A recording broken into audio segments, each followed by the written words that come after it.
सपा प्रतिनिधिमंडल को गाजीपुर बॉर्डर पर रोक दिया? पता नहीं क्यों नहीं जाने देना चाह रहे। 3 दिन पहले हम लोग कांग्रेस का प्रतिनिधिमंडल जा रहा था, मेरे घर के ऊपर ऐसा कर दिया जैसे छावनी बना दी हो, मुझे घर से नहीं निकलने दिया। मेरे साथ एमएलसी शाहनवाज थे, उनको घर पे छावनी बना दी। दानिश अली साहब के अमरोहा में कर दी, संजय कपूर के यहाँ रामपुर में बना दिया पूरा।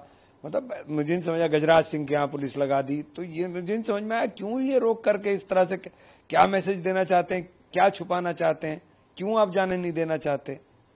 लेकिन आप तो कह रहे हैं कि आप लोग 3 दिन पहले जा रहे थे, अब तो मामला एक तरीके से बरेली में शांत है, फिर सपा प्रतिनिधिमंडल का इतना देर से जाने का क्या तात्पर्य है? ये नहीं, ये तो उनकी पार्टी का निर्णय है। देखिए हम लोग का इसमें कोई वो नहीं है, उनकी पार्टी का निर्णय। हम लोग तो 3 दिन पहले हमारा बल्कि 4 दिन हो गए, आज तो 4 दिन हो गए। 4 दिन पहले हम लोग जा रहे थे तो मैं नजरबंद कर लिया था पूरा, पूरी तरह से निकल नहीं दिया। रात को मेरा घर का रात से मतलब रात को घेरा था और अगले दिन रात तक घेरा डाले रहे घर पर। मैंने आपका बयान सुना था, आपने शांति की भी अपील की थी, लोगों से संयम बरतने की भी अपील की थी, लेकिन ऑल इंडिया मुस्लिम जमात के अध्यक्ष हैं मौलाना शहाबुद्दीन रजवी बरेलवी, उन्होंने कहा समाजवादी पार्टी जब भी कहीं जाती है शोर शराबा मचाती है, ढोल बजाती है, इनको लोगों से कोई लेना देना है नहीं। अब माहौल यहाँ शांत है, अब समाजवादी पार्टी के प्रतिनिधिमंडल ना आए, इतना एहसान करे कम से कम। ये उनका अपना निजी बयान है, मैं इस बारे में क्या कह सकता हूँ। लेकिन राजनीतिक दल है, राजनीतिक दलों को चिंता होनी चाहिए। और इस वक्त के जो हालात हैं मुसलमान के हालात इतने, खास तौर से मुसलमान और दलित के देश में इतने खराब हो गए हैं कि सभी राजनीतिक दलों को जो इन वोट के दावेदार बनते हैं, जिनको इनकी चाहत है, उनको इनके लिए खुल के बोलना पड़ेगा। अब ये काम नहीं चलेगा कि आप किसी डर के अंदर खामोशी इख्तियार कर लें।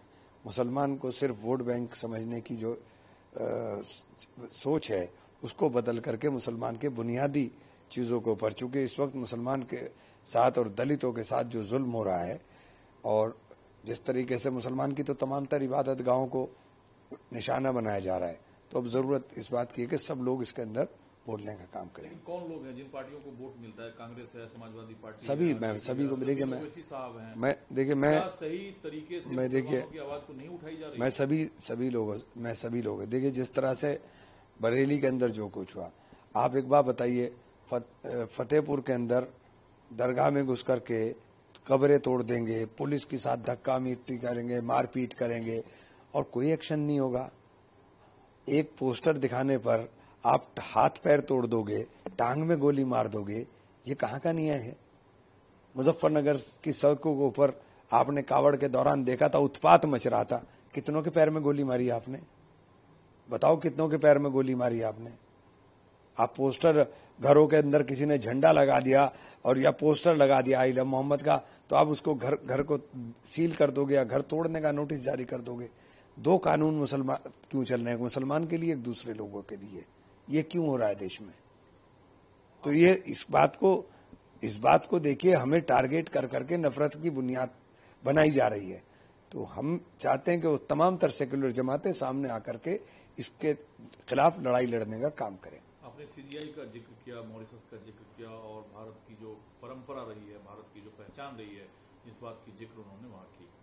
देखिए, सीजीआई साहब ने जो कहा है, जो आप विदेश में बोलते हो, हमारी हाथ जोड़ के विनती है, उसमें देश में अमल कर लो।